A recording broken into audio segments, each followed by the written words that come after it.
The Every Point Sports Podcast featuring Greg and Jack starts right now.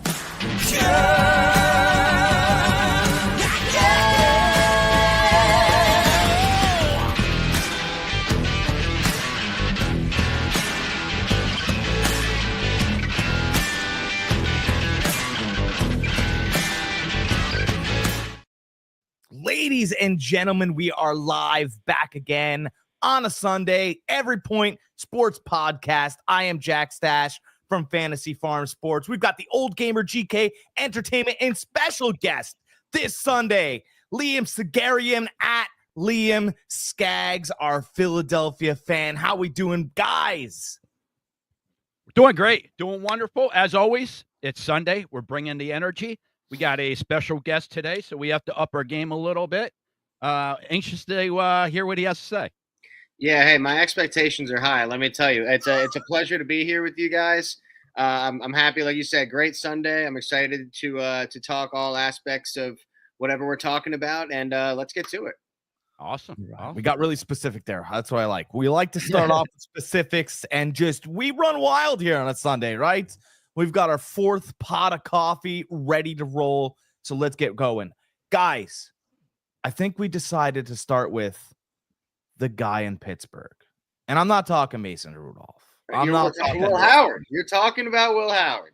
Listen, it was Will Howard for a minute. He put on the suit. They said he throws a tight spiral. And then they went, well, hold on a second. There's still a free agent out there that we're really interested in. What? Yeah. And but I still think Will Howard still has a spot on the roster, especially moving forward. This is going to be a nice learning year for him, which I think is great. I didn't like the idea of throwing him into the fire, but I liked him starting more than Mason Rudolph. So I'm with you there. Hey, Will Howard, as Jack knows, is from my hometown, Downingtown, Pennsylvania. I've served him and his family many a times at the old restaurant I used to work at. Great guy, great family, rooting for his success. We're happy for him.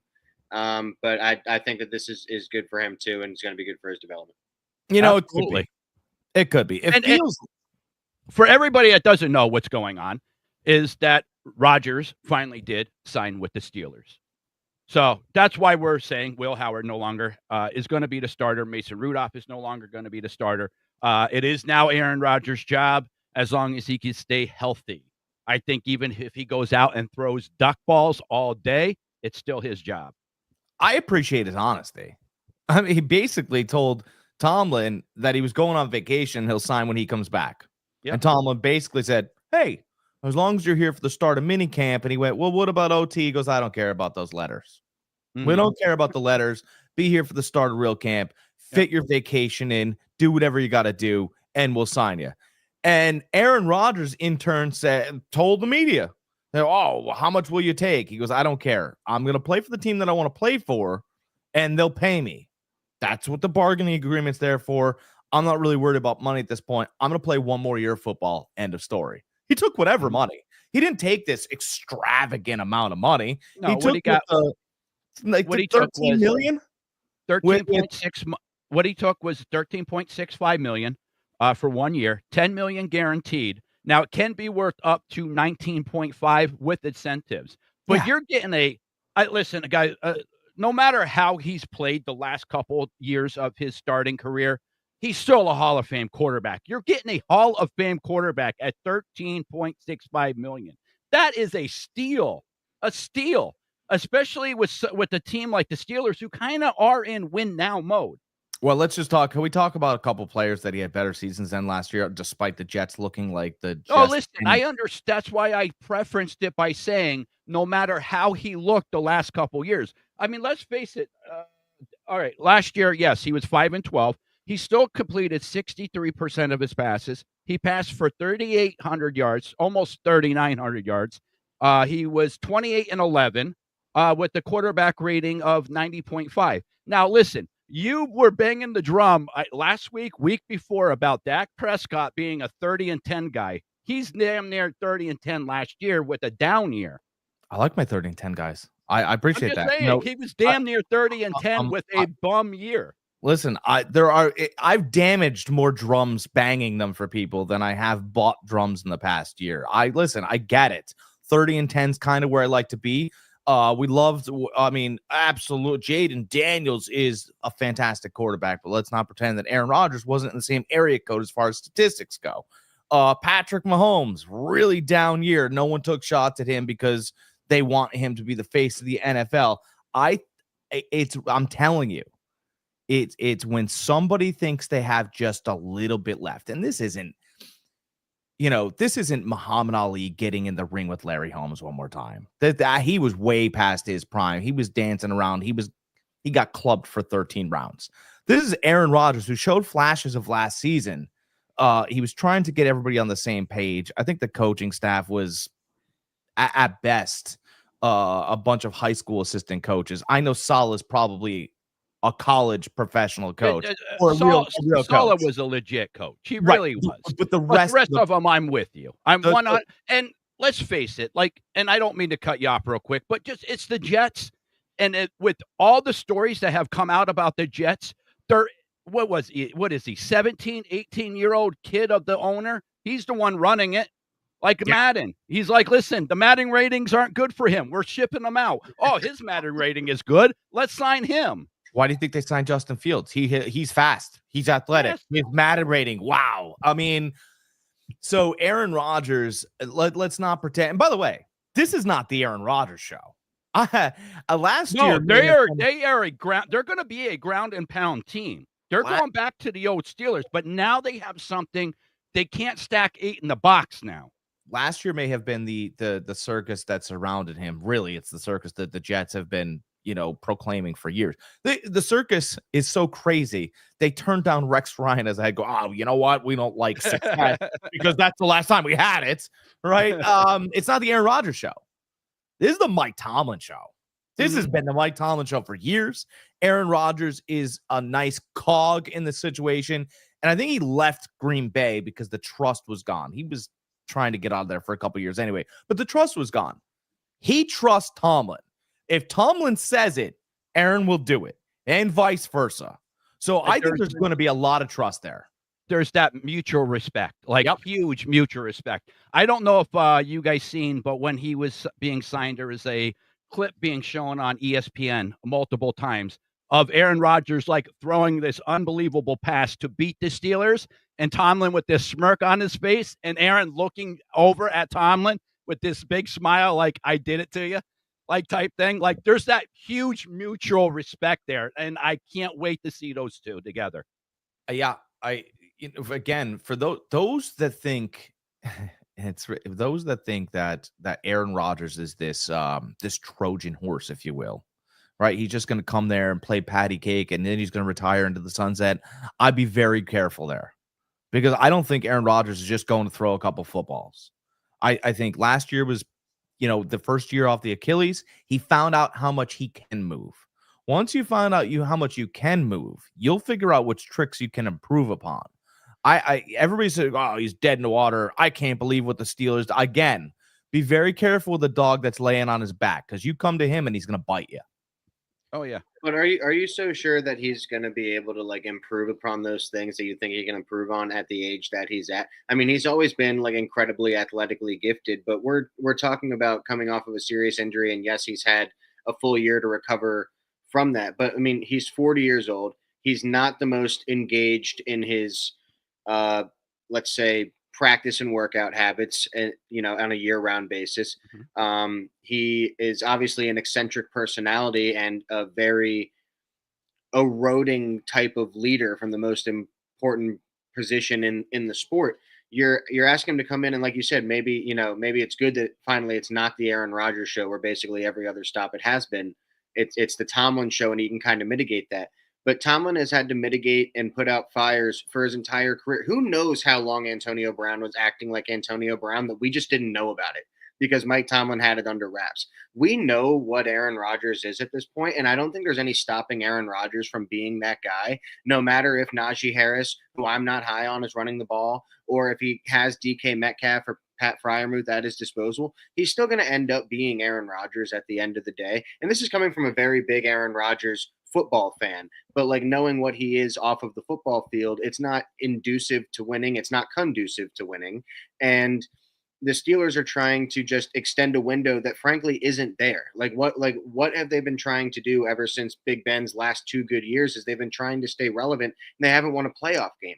They're not close. The roster's not close. I don't know if you're just trying to do right by Cam Hayward at this point, but if you want to do right by Cam Hayward, go ship him to a contender. The Steelers aren't close. They're at best. Rodgers is at best.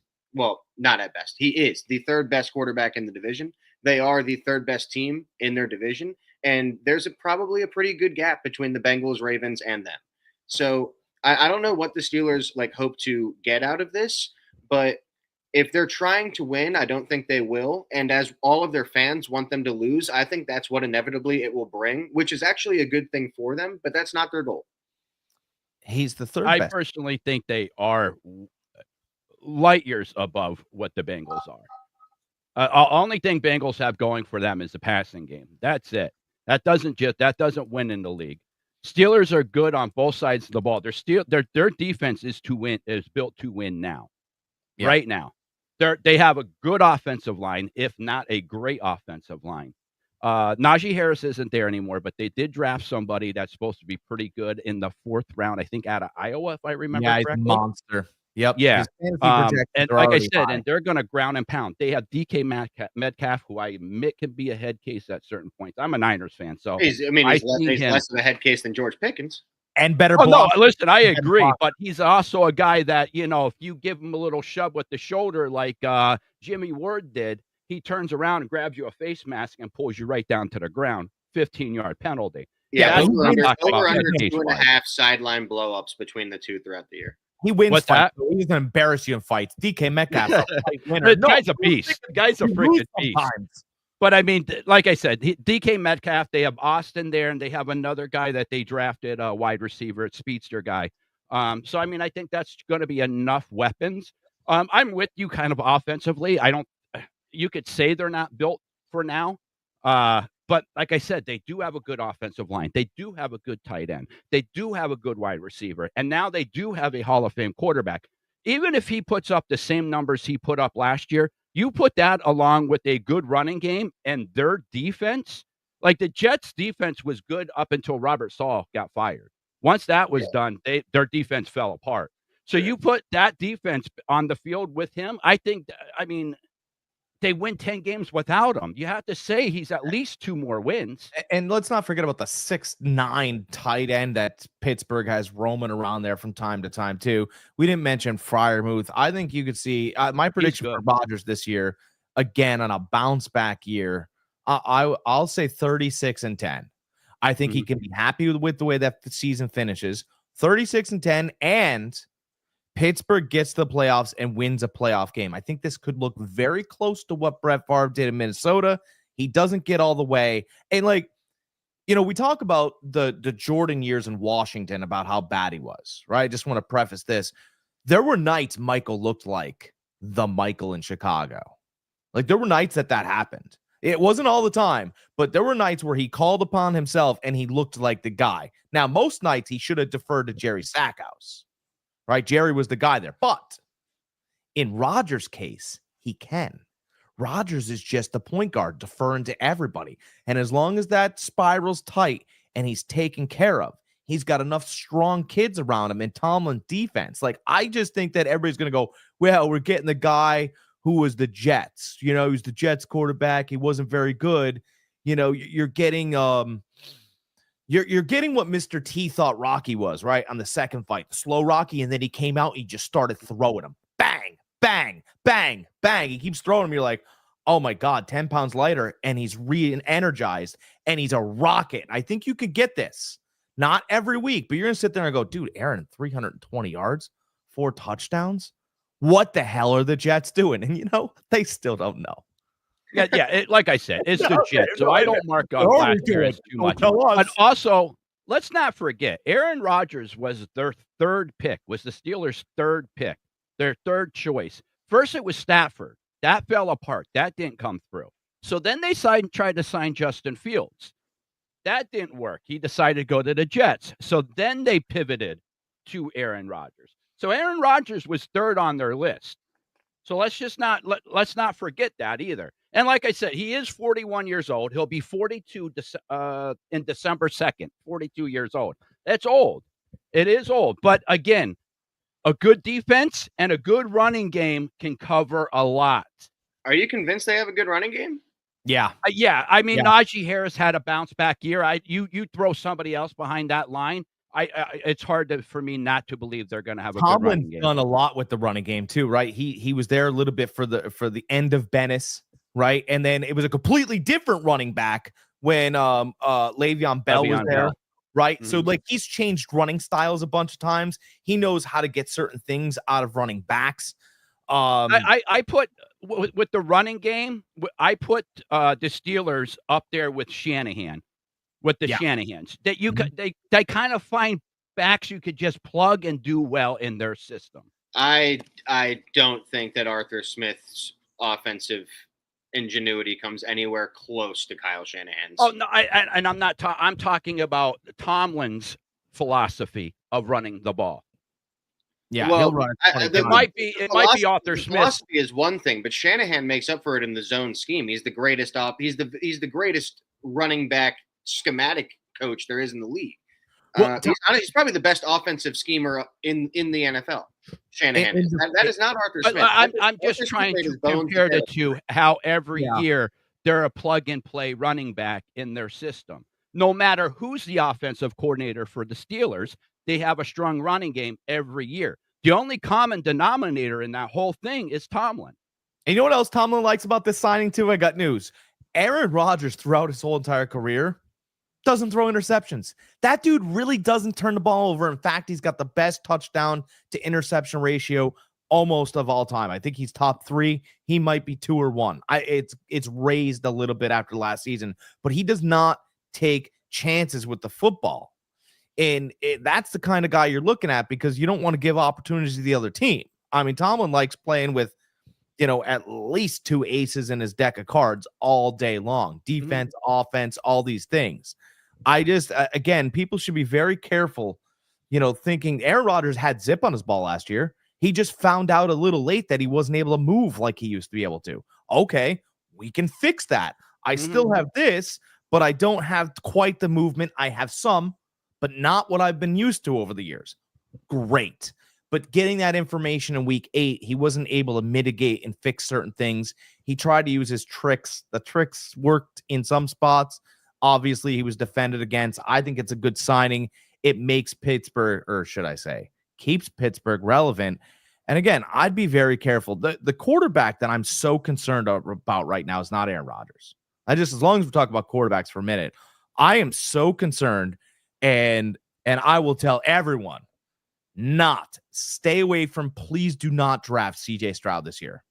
I got a gut feeling his shoulder's already sore in camp. You had shoulder surgery and now it's sore already in camp. Man, I'll tell you what, and for all the crap we give Justin Fields, if he stands next to CJ Stroud, you pick the man. The man looks like Justin Fields, and CJ Stroud has a thinner frame. I'm telling you, CJ Stroud looks small next to Fields. He looks small. What does that have to do with anything at the quarterback position? I get it, maybe if you're Aaron Donald, but the physical Marvel quarterbacks are athletes, not muscular. The physical Marvel quarterbacks are Josh Allen, not tank human beings like Justin Fields. I totally get that, but when you start to let's face it, though, most of your all-time greats have been slighter build quarterbacks. What quarterback do you know as a meathead that was a great quarterback? John Elway. No, he wasn't even a meathead. No. He had a gut on him most of the time. John Elway was a meathead. Dan Marino was a meathead. Justin Fields. Dan Marino, John Elway. Justin Fields didn't want to grow up, trying to catch cheerleaders at the age of 42 in New York. Brett Favre might have been the bigger quarterback out of all. What I'm saying, my point is that Stroud is a little slim, and the shoulder's already giving him issues. I don't believe he's going to make it through this full season, and the disappointment from people that draft him very high is coming. Yeah, but I think Stroud already had a better passing years than Fields will ever see. No, that's true. But I'm comparing the size of the man that could take. Yeah, the I mean, beating. if you're comparing frames, yeah, I mean, you could go right down the line though. But again, when I'm looking at a quarterback, I'm not looking at his build. No way, I'm not. I want to know what's in between here. To me, is what matters more than anything. When I was younger, it used to be to me, it was all about arm strength. I want to see you be able to throw it out of the park. That's how I was when I was younger. Chicks dig the long ball, you know. Is that true? But now that I got don't have older, any- and I know how the game is played, it's more played like a chess match. I want somebody that has this inside, somebody that can anticipate the throws, that can read the defense. If you have half the arm strength as Josh Allen, but you're still able to read that defense and deliver it on time, I'll take you. Drew This is Brees. great. I know that's great information. I just built a hen house in my backyard, so now I know that chicks dig the long ball. I have to put a little baseball diamond back there for them, hit it over their hen house. Fantastic information. I'm learning things here. Just make sure you pass it on to the Roosters. I'm learning things here. Yeah, up until I'm glad that Aaron Rodgers is signed, man. Finally the story is a real story, right? Because he's there. It was just speculation. Up until last week, I thought that he was just excited about Pittsburgh because of the United States Ayahuasca Commission they got up there in up in Dortmund. It's a town just outside of Pittsburgh. It's the first coalition, 1912. Oh, Never know what you're gonna find here in good old PA. That's right. So now that Aaron Rodgers is signed, and there's really not any jobs left out there. Kirk Cousins, what's going to happen? I know Atlanta, they were dying. I know they wanted to trade him, but they wanted somebody to pay a lot of his salary, which nobody was willing to do. It's funny you say that. It's funny you bring up Kirk Cousins because there might have been a Kirk Cousins sighting at Reading Terminal Market in Philadelphia yesterday. But hey, I'd be here for it. If the Eagles have Kirk as a backup, I think it'd be great. I think there was something that came up, and I didn't click on it on YouTube that said Kirk Cousins being traded to the Eagles. I didn't click it because I figured that's just clickbait. That's all it was. But I didn't know there was a sighting. No, he was legitimately at Reading Terminal Market yesterday. I mean, of course, he could be here for anything. Anything. And Reading Terminal Market's awesome. But they got great apples. That is true. I think, and I would be all for it. I think he would be, a great backup, and I think he's a great teammate too, and a great guy. I would be, if I was him, I would be upset with the Falcons too, and I would want to be a starter. Stand on your pride. You've made a lot of money in this league, and you've had a lot of success in this league. Maybe not, postseason success, but you've been an above average quarterback to a good quarterback your entire career. So I would have taken things maybe a little personal as well. I don't think it says anything really about his character. I think another really good spot for him would be the spot that's kind of always been rumored for him since they were together in Washington. And that's finally going to Greg, your Niners, and being Brock's backup. Yeah, the only problem I have with that is any type of a down game from Brock, you're going to start hearing chirps. Totally. And I don't want Brock's our guy. I don't want to hear chirps. If we didn't re-sign Brock to a long-term deal and we were a 1-year deal only, I would be fine bringing Kurt. Up that competition. I'm all about more competition. Sure. But again, I don't want Brock looking over his shoulder right now. I want him to be comfortable in his own skin. I want him to speak up when he feels like he could speak up, and when he wants to speak up. I don't want a timid Brock. I want Brock full-blown, our starting franchise quarterback. If that doesn't end up working out, at least we're giving him all the opportunity to do that, though. And the mental confidence. Correct. Yeah, you bring somebody in like Cousins. That I don't care how confident you are. That's going to get in the back of your head. You're looking over your shoulder. Bit. Yeah. Yeah. So but ultimately, if that didn't happen, I 100% I was with you. I would have loved to have seen Kirk Cousins in a Niners uniform at some point, because I think he could have done really good things. Sure. What you're saying is Cousins to the Niners, you wouldn't like that. No, I would not. No. Instead of you would like that. No, but I mean, unless there's an injury in training camp somewhere, which there seems to always be, I think he's kind of stuck with Atlanta. Miami? Like, I don't know. There's not a lot of spots. Like, there's just not a lot of spots. What? If I was Miami, that would be one. I would be picking up the phone and I'd be calling Atlanta. Tua has not finished a year out for you in the last 3 years, actually. He's one huge hit on the ground. away from retirement. Yeah, he's You know, he's one you bring real in big injury somebody away like from Kirk serious Cousins. Now, compensation. I like that move. I like that move a lot, actually. You know what I would do? This would take guts to do it, but no one watches them really very much anyway. No one expects anything. Arizona? So a little bit of imagination. Yeah. Why not Arizona? Right? And I I'm was not saying- kidding. no, I'm not kidding. Stop reading my mind. Get out of my head. No, but Arizona, and this is the reason why, you could run a specialized offense there. Almost a little bit how they kind of wanted to with Fields and Wilson last year, right? You have a true quarterback in Cousins, and then you have a scat back who could sling the damn thing in Murray. Can't see over the line, but who cares? Get an offensive coordinator out there that has, a special mind and frequencies that could deal with this. And if it doesn't work, meh, it's Arizona. No one's sitting there, burning down if they could not do this in Philadelphia. But I'm saying, though, they couldn't do it in Dallas. There are places where you can't do this, but out in the desert where no one's paying attention, all of a sudden, if it's working, Arizona's interesting. They're 5-1, and they're running this wacky offense that no one knows anything about how to stop. Well, do we stop Cousins? Do I stop Murray? It's really difficult. By the way, you got Harrison running around out there, McBride running around. I think it could add layers. And what's the worst that happens? Cousins Almost gets like to play a little bit. Almost like when the Steelers were introducing Cordell Stewart into the lineup. Yeah, that would work. That would work. Some packages here and there. I know that you're paying Murray. Keep him on the field. You bring up Murray. I do like that. You bring up Murray and how short he is and all the physical tools in the world. And Liam, earlier, you brought up a guy, Drew Brees, short. All right? Yeah. Why don't these coaches bring somebody in like Drew Brees to coach these short quarterbacks? Listen, this is the way I see through the line.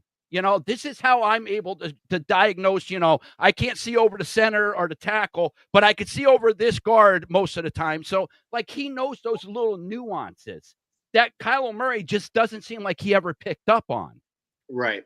I don't understand why these coaches don't bring in somebody like that has the experience, that could say, listen, I've already done it. Try it this way. Sure. I don't know if I could directly speak to why it hasn't been attempted, but I think part of my thought process on the matter would be at least when it comes to Kyler's case and a lot of quarterbacks, I guess, that are if you take out Russell Wilson and Drew Brees, a lot of the quarterbacks that are that small in stature are pretty rare types of athletes like a Kyler Murray. And that's kind of what he'll always resort back to in the face of danger. Drew Brees never had the athletic ability to be able to peel out. He had to get that ball out, and he had to get it over the middle of the field, and he had to do it quick. Kyler at the first sight of danger is splitting out, and then the play becomes reactionary, right? You get off of your actual X's and O's and you follow the quarterback and try and create a pocket. I don't know if that's really able to be coached out of Kyler. It's in his football DNA at this point. And so maybe you bring in a Drew Brees to kind of help him see things, to kind of help him see developments, in the actual scheme of the X's and O's. But as soon as that offensive line breaks down, and we know Arizona's offensive line is not good, he's running out. He doesn't have the wherewithal to stay in there and fire that ball. He doesn't want to take the hit. And I'm total agreement with you. But if you could get him in there for 3-4 years, even if you could get him to cut down on that 5% of the time, that helps you out in the long run. That helps you out. Sure. You're right. That you're never going to get that out of him. That's bred into him. It's in his DNA. But just like Bill Walsh did with Steve Young, that was built in Steve Young's DNA too, was running that damn ball, But he learned how to pass the ball. That's where, as a quarterback, you need to keep working at your craft. I feel like a lot of quarterbacks don't do that anymore. They rely on their athleticism and their arm, and that's it. Once one of those go, and then your career is done. Work at your craft. Get better. Like Tom Brady, he's the perfect example. Work at it. You know what they should Brady do? Brady and Brees are the perfect example. Yes. Yeah. Here's what they should do with Kyler Murray. Kyler, what's his favorite video game? Call of Duty. Call of Duty, baby. I'll be on later on today. Perfect. And that's a great push for Greg. Hey, if Karl Anthony Towns goes to Phoenix, you have Booker, Murray, and Towns to all play together. Yeah, and I hear Thibodeau's going to play center there. I really want to get your thoughts on that. So I have thoughts on that. I know you do, so I'm anxious to hear them. I can't wait to tell you. We both love Tibbs. We both love him. Yeah. So. Sometimes your passion gets a hold of you too much. I know. So here's what I would do. Here's what I would do. If I was the coaching staff, I'd sit him down. I go, look here's what we want you to do after practice today. And he's gonna dip his head because he always does. And they go, we want you to play Call of Duty. And he's gonna be like a dog wanting to get outside, right? Just like this. And when they ask him how to play it, he's gonna be driven nuts, right? They're gonna go, look, we just want you to. What's your favorite gun to use? What's your favorite player? Your favorite setup? And he goes this. And they go, okay, you can only play the game if you play your worst setup. And he's going to be really upset, but at the end of the day, it's going to make him a better player at Call of Duty. I would use the example of chess. There's a guy that out there all the time loves using the queen just to take people's play, right? But if he loses the queen, he can't use the bishop and rook in tandem. Makes the same moves. It's two pieces, and you have to set it up better. See, Murray's not good at setting up the next play. He could throw the bomb. He could throw the out. But the art of throwing to the running back and getting the linebacker to come up, then throw to the slant behind him, and putting all of those plays together. Poker's about telling a story. Sometimes you should lose a hand or two, just so someone understands that you may play that hand, just so that they see what you're playing. Not just lose a hand, show a losing hand. For sure. Show the losing hand. So my whole thought process is if they can get Murray to get uncomfortable, but like Liam said, he never likes to. Once he feels just an itch of discomfort, boom, he's gone. Right? Once you feel an itch of discomfort, he's going to switch to his gun again. Once he feels an itch of discomfort, he's going to grab that queen.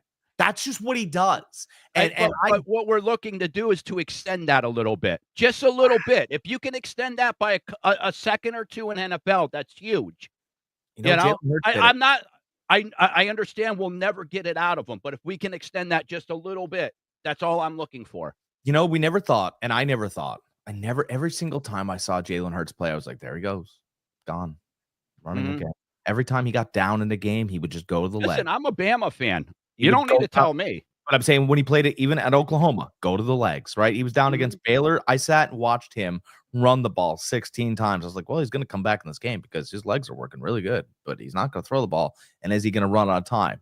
And he's gotten more comfortable with trusting what that arm is and trusting he can get the out and trusting it's going to be accurate. And you know what?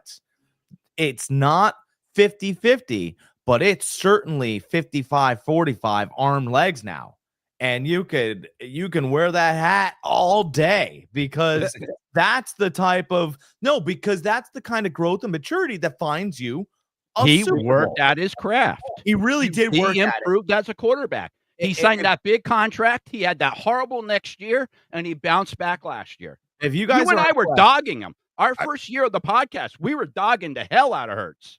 I'm an Eagles fan, and I dogged him for years. Yeah. It was all true. It was all warranted, right? It was all absolutely. Yeah. It was all danger, and he's out. It was all he did it every time. It wasn't anything. We just kind of pointed it out, and I'm sure the people in Philly pointed out as well. But if you guys are impressed with what Tom Brady has done with his career, there's no way that you can't have a real respect for what Jalen Hurts has done. I mean, he was benched, then he was told to go to a different school. Right? I mean, you write the story. Then Philly drafts him. Everybody goes, boo! They hated him because we have a quarterback in Wentz, and he overcame that. And look at him. And let's face it, the year that he was benched with Bama, he could have went somewhere else. He could have transferred that year. He decided to stick it out. He wanted to be there. He wanted to finish that year off with the team. So, that just shows character beyond character. If you want to talk about a story, though, I'm telling you, Jalen Hurts is the blueprint of unlocking, Mega Man. That's what I call Kyler Murray. Little Mega Man. He looks like the Mega Man character running around, right? And to unlock, let's get back to seriousness. To unlocking the Mega Man, which is Kyler Murray. He looks like him. He's got the little. But the difference between them is their mentality. Hurts wants to be good. Hurts wants to be great. He worked at it. Kyler Murray wants to be great at Call of Duty. You know, why don't you get on there and humble him? That's what you need to do. You need to handle your business. Go take out Kyler Murray and his little guns and his little whatever he does on there. I don't know. I have a little tidbit. We talked last week about Bryce Huff signing with the Niners from the Eagles last year and how I thought it was a sneaky good signing. Vic Fangio came out last week and said kind of stuck up for Bryce Huff because he was getting dogged a little bit because he had a down year last year after having what we talked about, 10 and a half sacks, pressure rate of 23 point something. He had wrist problems. He had a fractured wrist most of the year. So that hindered him a lot. So I'm not trying to make excuses. I'm just coming out with information. Vic Fangio came out and said that. So that was kind of his, and he said that the Eagles were deep. He said they had guys coming up, guys on the bench that was able to come in and do just as well as Bryce Huff was doing. So the depth had a lot to do with it also. Are we talking about the big bad wolf? Yes. Because he's going to huff and puff and blow your house down. He's coming back. He's going to have a bounce back season, the big bad wolf. Like I said, if we get 8 to 10 sacks from him, I am very, very happy with the signing. He's going to be a nice little rotation piece. If he can even come close to that 23% pressure rate that he had his final year with the Jets, he's going to be a steal. And we have him for 2 years. And of course, Saleh knows him and knows how to use him effectively. So it's really the best place for him. The only thing that I can say about Bryce Huff, like obviously it was probably Howie Roseman's most disastrous signing or choice or move since taking Jalen Reagor over Justin Jefferson. And at the end of the year, we still won a trophy. And Bryce Huff is entering a locker room with more Super Bowl rings than Nick Bosa. I'll leave it there. You're right. You're absolutely right. Been to 2, but lost them. So you got a whole call sheet of shots, don't you? Oh my God! Listen, we still have 4 more than the Eagles. So it's all fun. That's all I care about. Listen, the Eagles fans are. I always tell this all the time because people. I'm down here in Florida now. People are like, oh, you're probably an Eagles fan. I go, let me explain to you about Eagles fans. They go, well, they're maniacs. I go, they're passionate. And they go, well, what do you mean by passionate? I go, they're so passionate that if you say shit, they will burn your house down about their team. Yeah. No one's more passionate than them. You call them angry. You call them jerks. I'll tell you what, you might not be leaving that stadium alive if you're going, go Cowboys, too long. Listen, I've seen a drunk guy, literally piss on somebody that had a freaking Dallas Cowboys blanket wrapped around him.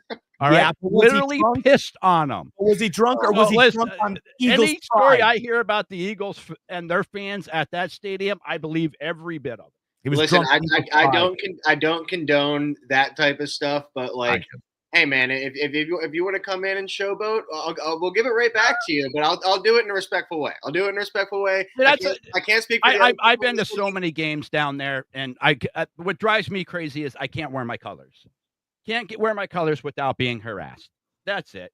Other than that, I'm fine. And I'm fine with the jarring back and forth. I love it. I love it. You got to do, Greg. They take it too far. Like they physically want to hurt you at a point. Yeah, you got to drink.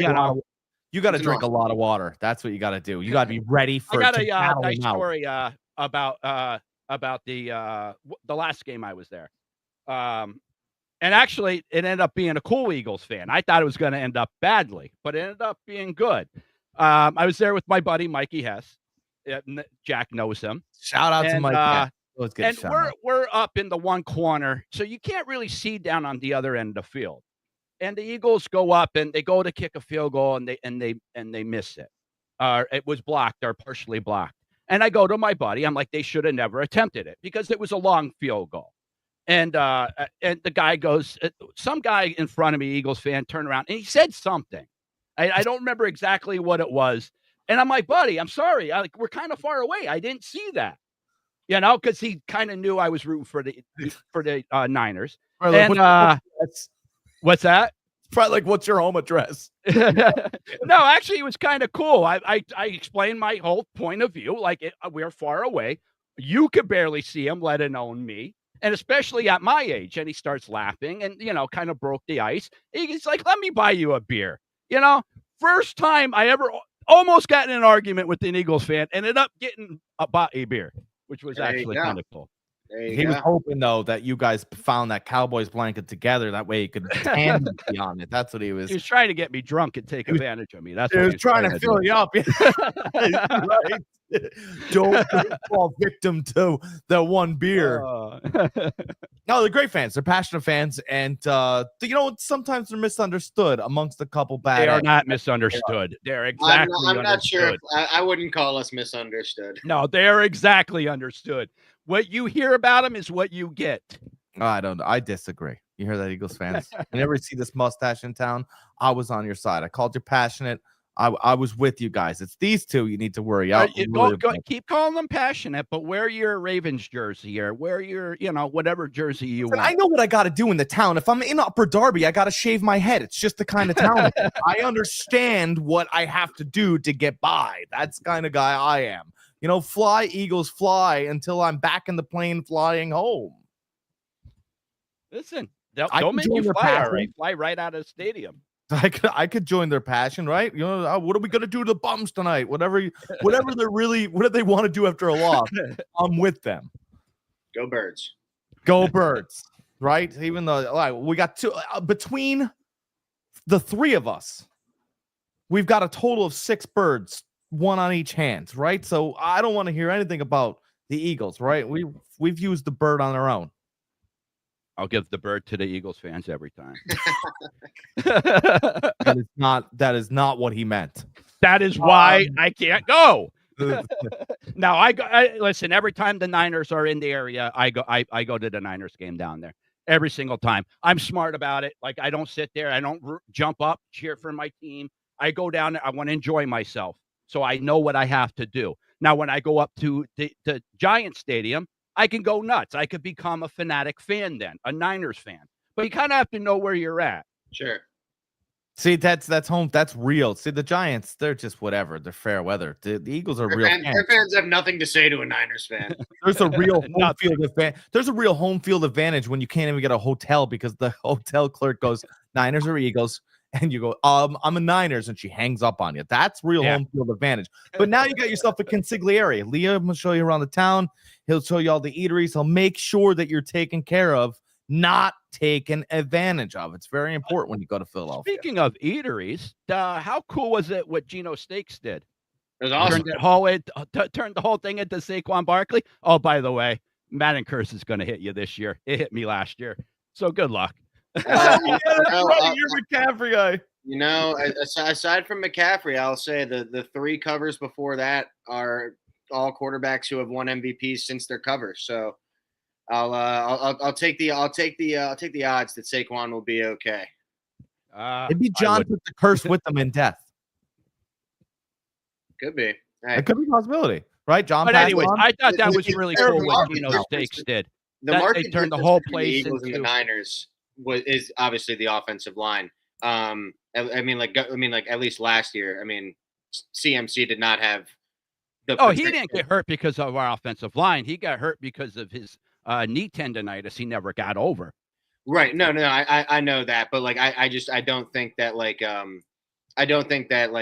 or I should say, I think Saquon's future success, going forward with the Eagles, is in part due to because our offensive line is just always elite and our run game is always elite. Just like the Niners game, run game schematically is elite. I do think that their lack of an elite offensive line probably hurts CMC in some regard. Oh, absolutely. But CMC is so talented that, just like Barkley, the Giants offensive line wasn't that great either, but he still showed what he was. He was a great running back. Right. He had same thing with CMC. I think he was a little overhyped, honestly, coming to the Eagles, but that's just because I try to stay objective. I'm much more of a Negadelphian. Actually, he wasn't. If anybody's seen him, what he was able to do with the mediocre offense that he was on, you throw him over to somebody that has even an offensive line, not just to mention the 2 wideouts that you guys have, that takes pressure off of it. Just the offensive line alone. Besides him getting injured like he normally used to do, you'd have to believe he would have a huge season. I know Liam doesn't play fantasy football, but there was a scout that came out what was it, midway through last offseason, and he blurted something out and it was gone in a flash. Like I couldn't find it anywhere. But he said basically the short of it was he believed that Saquon Barkley's move from the Giants to the Eagles could look a lot like what McCaffrey's move from Carolina to San Francisco looked like. That was a lot of the thoughts and beliefs. I believe I told Greg about it. Mhm. And that's why I had Saquon Barkley as my number one player last year in fantasy football. I just, when that guy said it, I went, I thought about it, tried to find it again, and it was like a ghost. And I went, you know what?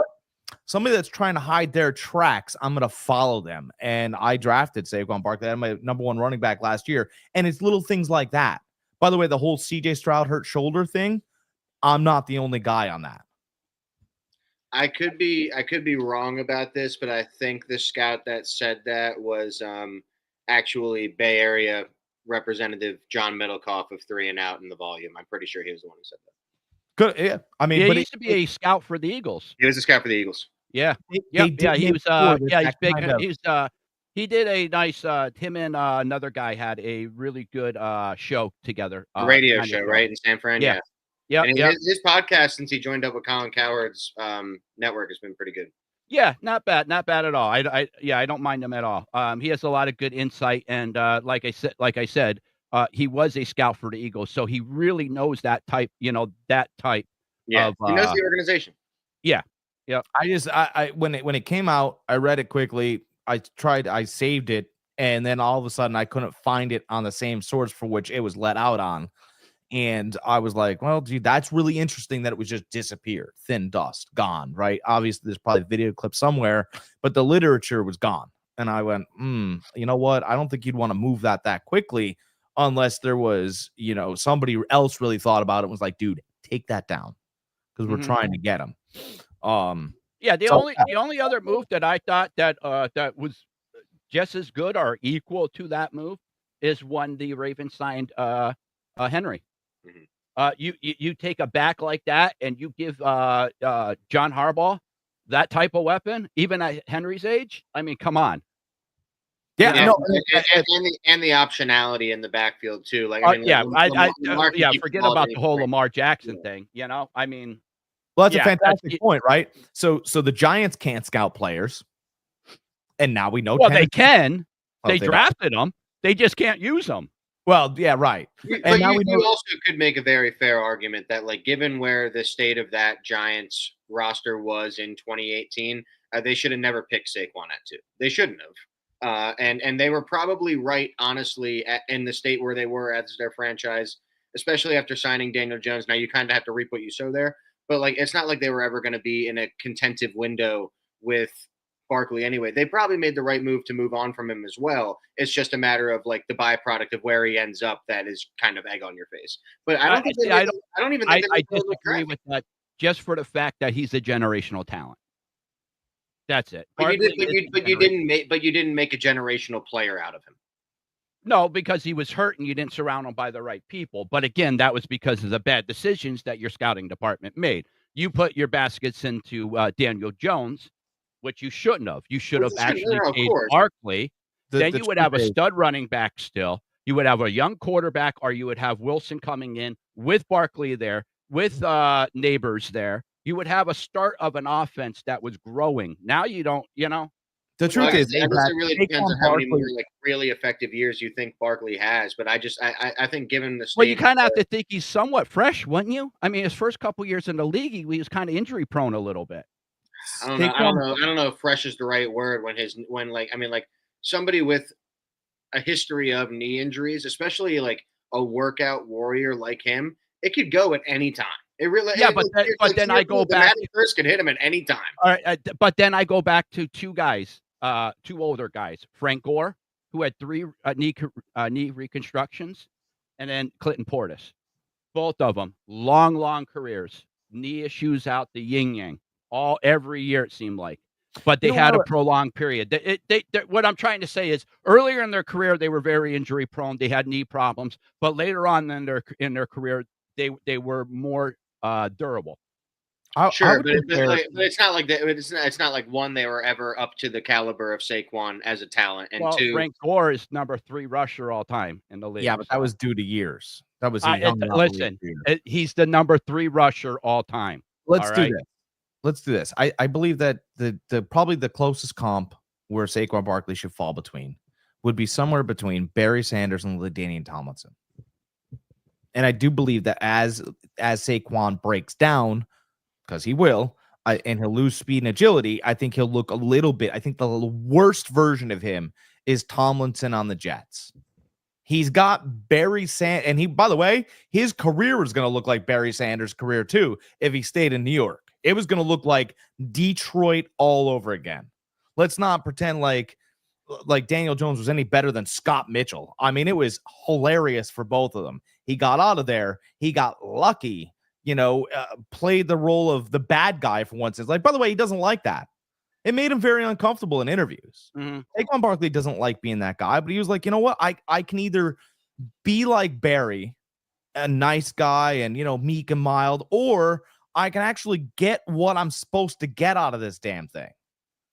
And I think that's what he ended up doing.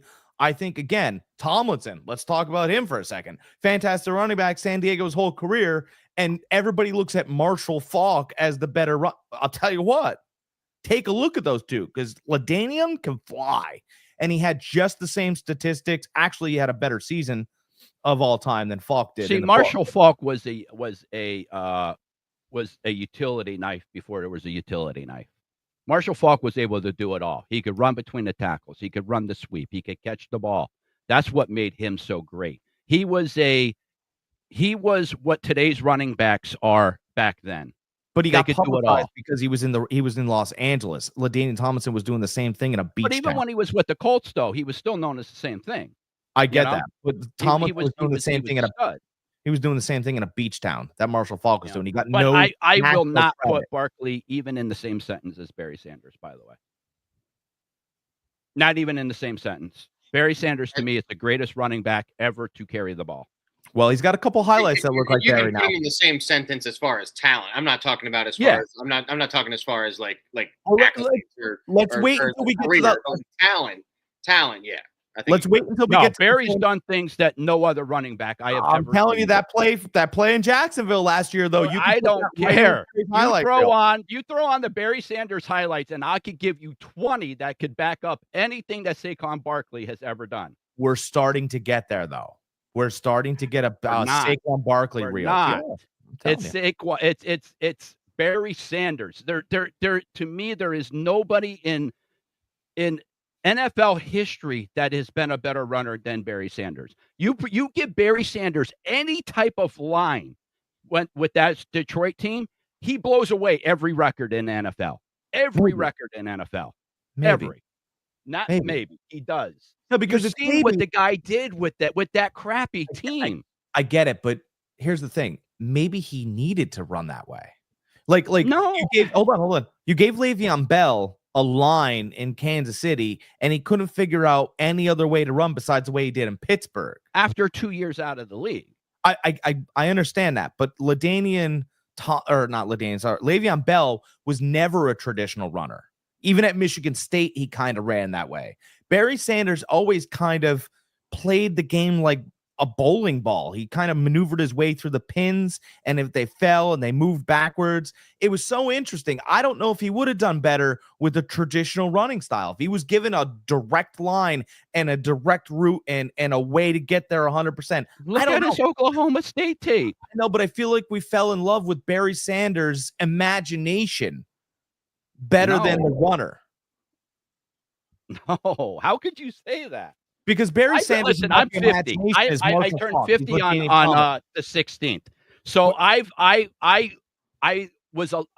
was my peak time, was around that time when Barry Sanders was in the league. I remember him so fresh, and there is nobody could ever tell me that there is a better running back than him. I'm not saying that. But please, throw on his YouTube highlight tape and then come and talk to me later. Without those highlights, he's Tomlinson and Faulk. Without the imagination, Barry Sanders is those guys. He's Saquon Barkley. But because he didn't have a line to run through a hole. Right. And he sits up there with gods because he was able to do all of that with nothing. But imagine if he did have a hole. We wouldn't have those highlights. We would just have We him would, running up the because hole. he would still be able to do that in the open field. All those open field people he made miss, we'd still get them. Yeah, We just wouldn't see him running 30 yards behind the line of scrimmage before he did those things. Lamar Jackson's a better runner as a quarterback than Michael Vick, but we see the Michael Vick splitting two defenders and they smash together play, and Well, we that's go, because "Wow, Vick was so much faster. but the highlights live But here." that's two different types of runners. But I'm saying what I'm saying is that the highlights is what we hang our hats on. It doesn't mean that the others are better. It means that, like, if Barry Sanders was given more, we might think less of him. That's all I'm saying. We think so much of him because Emmitt Smith was given more, and look what he did. He broke the all-time rushing record. Yeah, he's got numbers. I think less of him. You know, Barry I'm Sanders. just saying, you give Barry some type of line, He'd have better numbers. He'd have better numbers. Give somebody with talent more. He'd have better numbers. You gave Saquon Barkley more. Look what he did. He'd have better numbers, but he wouldn't live in our hearts. Barry Sanders lives in our hearts. Emmitt Smith, we go, he would. We would still be in awe what he did. He ran behind the best line. Anybody could do that. That's what everybody says about Emmitt Smith. That's what everybody says about his record. But it's true. I know it's true, but he doesn't live in our hearts. Barry always lives in our hearts. We always bang the drum for Barry, no matter what, and as we should. And one of the reasons why we banged the drum for Barry is because Barry had a chance to leave Detroit. Barry didn't want to leave Detroit. Barry lived, breathed, and died Detroit to his own fault. His own fault. And I think we do all of that because of the highlights, because of the difficulty. I think if he was given the ease for which Barkley, for which Falk, for which Dan Tomlinson had, and these bigger holes and the least amount of magic, there was so much imagination in his runs. I mean, you can put on the highlights and show it to a kid, and their eyes light up like they see in Santa Claus. I think, wow. Nobody says wow about Emmitt Smith. They go, yeah, well, I mean, I can get 5 yards and then get my leg broken, but I'm getting 5 yards. You know, it is about the imagination. People go to Disney for the magic. Barry brought us Disney. Emmitt, like I said, you give him a little bit more, I think we would have seen a lot more from him. We've seen it at Oklahoma State when he was there. He rushed for over 2,000 yards there in college.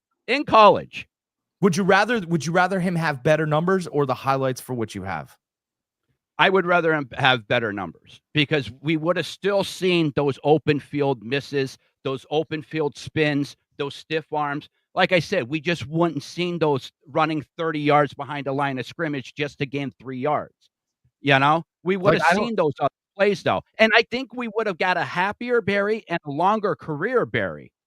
Definitely the longer career part. Yeah, I mean, the longer career is not debate. I mean, I do we love Michael Jordan as much if he didn't get body slammed a bunch of series by the Pistons? Probably not. We love that he came back and he was able to overcome.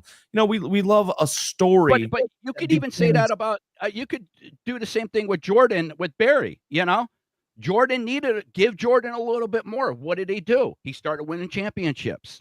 We gave it to him organically, though. We didn't just we didn't just give it to him. I'm not saying that the Lions could have drafted better. Yeah, draft some good offensive linemen. You know, they had 2 good wide receivers the whole time Barry was there. Johnny Mortensen and I forget who the other guy was. Detroit in those years was a little weird, right?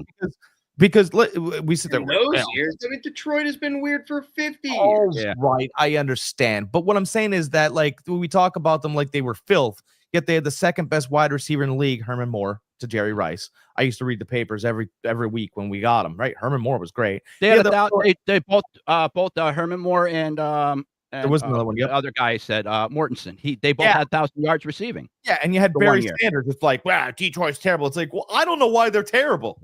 They have all these guys. Well, they're terrible, but because Scott Mitchell would throw 4 touchdowns, but he'd also throw 8 interceptions. Wait, don't you mean Jameis Winston? Oh no, you do mean Scott Mitchell. Scott Mitchell. Yes, who got paid a huge ass contract for one game for Miami when Dan Marino got hurt. He came in and lit the shit up. And he got paid off of that one game. He was a 6'6" quarterback. He was tall as shit. We love our tall quarterbacks, right, John Elway? Used cars and tall quarterbacks. That's what John Elway does. Yeah. Well, like I said, he was supposed to have been the savior for Detroit, but That just shows you can't base it off of one game. All right, that was a lot of passion for Barry Sanders, Saquon Barkley, Yeah, listen. I'll bang the drum, bang the desk, bang my computer, whatever I have to bang for Barry Sanders. All right, whatever. Wow, I'll tell you what. I'm gonna find some nickel girl and send her to your house. I don't know about that. Joy wouldn't be too happy with that. I'm just gonna send her. I'm gonna pay a nickel. I'll let her know what I paid for. She'll knock on your door. Nothing will happen, but it'll look embarrassing. Joy will take that nickel and shove it somewhere where she doesn't want it. Oh my God, that's all I have to do for some nickel fun? Fantastic. I'm winning this whole scenario. Let's shift gears. All right. Now the NBA NFL. playoffs. Yes. No more nickels. No more nickels. No NBA nickel playoffs. defense, nothing. Let's go. NBA playoffs, we got the Pacers and the Oklahoma City Thunder. Just to catch you guys up real quick, the Oklahoma City Thunder were surprised that the Pacers were able to overcome a deficit and win game one. It will make the Oklahoma City Thunder, I believe, and Greg, you can catch me up here. Oklahoma City is now 29-2 against the Eastern Conference on the whole entire season, that being their second loss. Correct. Yes, they were 29-1 last week. The whole conference. Mm-hmm. Against the whole conference. Yeah, and that first one was against the Cavs in Cleveland. It's the only one they lost in the regular season throughout the year. So that means that the Pacers are the only team that beat OKC in OKC this year. Do you know who the last team that beat the Thunder in OKC before the Pacers just did? It's the Pacers last year. Oh, outpacing themselves. So, all right, Liam, you're the big Pacers fan here. What do you think was the deciding factor on that comeback? I think the deciding factor on the comeback, and I'm going to plug myself a little bit here, Greg. I write for Philadelphia Sports Network, PSN, as Jack knows. I put up an entire finals preview the other day before the start of game one. It has nothing to do with TJ McConnell and Isaiah Joe, but I had to make it some sort of Sixersy. So, the football saying Jimmy and Joe's beat X's and O's. My title was TJ's and Isaiah Joe's beat X's and O's. Again, has nothing to do with McConnell and Isaiah Joe. Just had to make it mine. I think the biggest reason for the Pacers comeback is that they literally keep on doing this and they believe that they can do it. And like that power of belief is so organic and strong, because you see a lot of teams, they go down 20, 25 points at any given point and they sit on their hands, pack it up. Okay, we'll see what happens next time. The Pacers don't. The Pacers know that the game doesn't end when you're down 20 in the third quarter. The Pacers know that the game ends when the clock hits 0 in the fourth quarter. And Jack, you said something interesting. You were like, the Thunder were stunned to get that, to lose that game. Here's a take. I've never heard this backwards take. People always say, I'm surprised, but I'm not shocked. I think the Thunder were shocked, but I think that their post-game press conferences tell you that they weren't surprised, because obviously they've done it to every single team that they've played so far. And while the Thunder might be head and shoulders above the Bucks, the Cavs, and the Knicks, it can still be done to them too on any given night, especially when the Thunder aren't hitting their shots. And so Shea says in his post-game presser, he's like, nobody makes you realize that this is a 48-minute game more than this team. They were stunned and shocked to lose that game, but they were not surprised. They were not surprised. And I'll tell you who else wasn't surprised is the Pacers, who keep on doing watching. They have been watching. Right? That press conference that you just talked about, that proves that Oklahoma City has been watching. Right? See, it's very much, Rocky 3, right? Remember how Mick was watching Clubber smoke the other opponents, like absolutely drilled them out of anger for all the accolades Rocky was getting, right? That, like, they've been, Oklahoma City's the favorites, and they've been over here in the corner just watching Indiana just club and club and club, and you're sitting there going, man, let's go Knicks, because you didn't want to see them, and now they're here. And you were hoping you can just get and beat down their confidence, and all of a sudden you added to it. Mm-hmm. Yeah, definitely. I think for me, I think a big deciding factor was their coach. Oh yeah, I think the experience. If you see that one time, there was a turnover where he tried doing a bounce pass to a 7-footer. I forget who it was, but you seen him time out. Call them all over. Let them know, like, guys, listen, we can't be doing these turnovers. Like, we're getting ridiculous at them. You can't do a bounce pass to a 7-footer. You need to do this. If you looked after kind of that timeout, like they started getting tightened. They started tightening up their play a little bit. A little less turnovers. Was it through the first 3 quarters or 3.5 quarters? They had 19 turnovers. The last 10 minutes in the first half, they had 19 turnovers. Yeah, they had 3 turnovers the last, I forget how many minutes. 5 in the 5. They had 5 turnovers in the second half, and they had 19 in the first half. Okay, so I mean, that's huge Massive turnaround. Yeah, you key that with a couple key 3-pointers by OJ. You had Nemhard hit one. You had Miles Turner bank the one, which is crazy. You had Nemhard hit the step back on SGA. Toppin. He had 5 threes. Obi Toppin. That's it. He hit those threes every time. It looked like OKC was about ready to pull away. Obi Toppin hit those threes. So that was another key point there too. And you know what? To stick with your Carlisle point, Obi Toppin had about the most disastrous first 3 to 4 minutes of that basketball game that you could possibly imagine. Throwing the ball from baseline to opposite baseline, completely not ready for the moment. But you know what? Carlisle didn't take him out. He's like, and I forget who made this point. I'm sorry that I can't reference it, but it was a great point. And it's like, when you start doing something like, if you were to take Obi Toppin out after that disastrous first 3 minutes of the series in game 1, well, that's game 1, and you at least have 3 games. Well, you have all of game 1 to still go, and at least 3 more games after that. What message are you sending to the guy that you don't trust him 3 minutes into a series that's at least 192 minutes long? What are you or 202 minutes long, whatever the hell it is? What are you telling your guys when you take him out that early in the game? You stick with him and you get completely rewarded by the efforts of him hitting those shots down the line. Another thing Carlisle did is on that, what should have been called a foul on the out of bounds play with Cason Wallace and Pascal Siakam, was he's drawing it up like, okay, if this is called the foul on Pascal Siakam, this is what we're doing. If not, we're going to get this stop, and we're not calling timeout to let them set the defense. They're drawing the play for the potential OKC miss if the call doesn't go their way in the timeout of the replay. I mean, it's just an extra layer of stuff that Rick Carlisle and his experience is going to think about in the end. And another thing that I wrote about in my piece is, now, while it wasn't the betting favorite or the betting disparity that it was in 2011, the aura between the 2011 Heat and the 2011 Mavs were miles apart. And the vast consensus was that the Heat were pulling out that series. And who made LeBron look? I mean, LeBron had, melted down in that series and had the worst showing of his professional career. But the coach on the other side of that was Rick Carlisle. Yep. And if he's going to do that again, and Eric Spoelstra was a young and inexperienced coach at that point, and he's another kid that was considered a whiz kid, just like Dagnall. It wouldn't be surprising to find in 5 years Mark Dagnall to be the best coach in the league.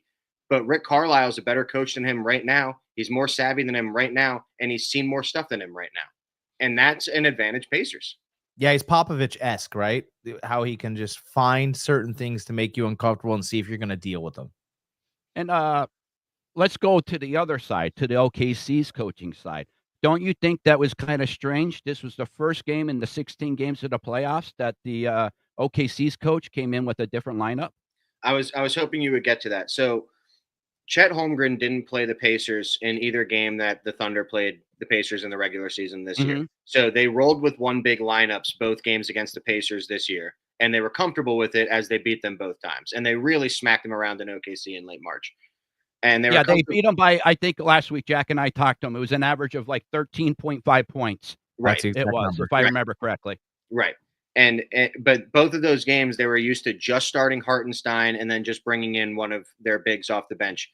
Now that they have the 2 big lineups at their disposal, is it a mind flex, or is it something in the back of your mind, and you see how the Pacers dealt with Cleveland, and if you have one of those kind of ground-bound centers who really doesn't want to stray out to the three-point line, Jared Allen, Isaiah Hartenstein, the Pacers, their speed and their relentless mismatch attacking is going to find the holes there. And I think Dagnall, one, thinks about his success without Chet in the series, and while I just said, that the Pacers plot on the slow-footed centers, they plot on the slow-footed centers in two big lineups. When you have one big lineups, you allow the physicality to play off of Miles Turner. Hartenstein stronger than Miles Turner. The matchups are different. But when you're playing two big lineups against the Pacers, they're going to expose you almost at all times. Mm-hmm. And I think Daigneault kind of knew that. One, looking at the Cavs series with the Pacers, and two, just knowing the success that his team had without Chet this year. But it did seem a little reactionary, right? Like, why wouldn't you at least not try what's worked for you? Exactly. It seemed more of a reaction to a game 2 adjustment than a game 1. Exactly. And to that point, that's what makes me think, like, the Thunder this entire year have bashed everybody's skulls in, making them play the way that the Thunder play basketball. And it has to do with not just their offense, but their defense. It starts with their defense is so good. It starts with the defense. I mean, their defense probably has the strongest aura since the 04 Pistons, realistically.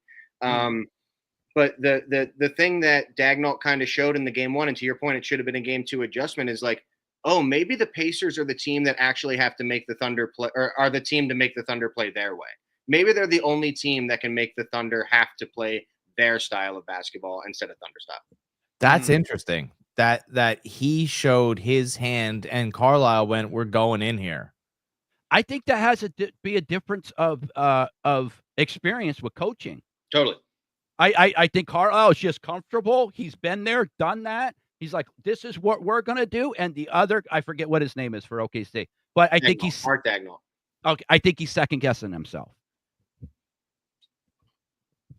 Yeah, I mean, so the Pacers, by the way, made the Knicks shift as well, right? Mm-hmm. So they make everybody shift.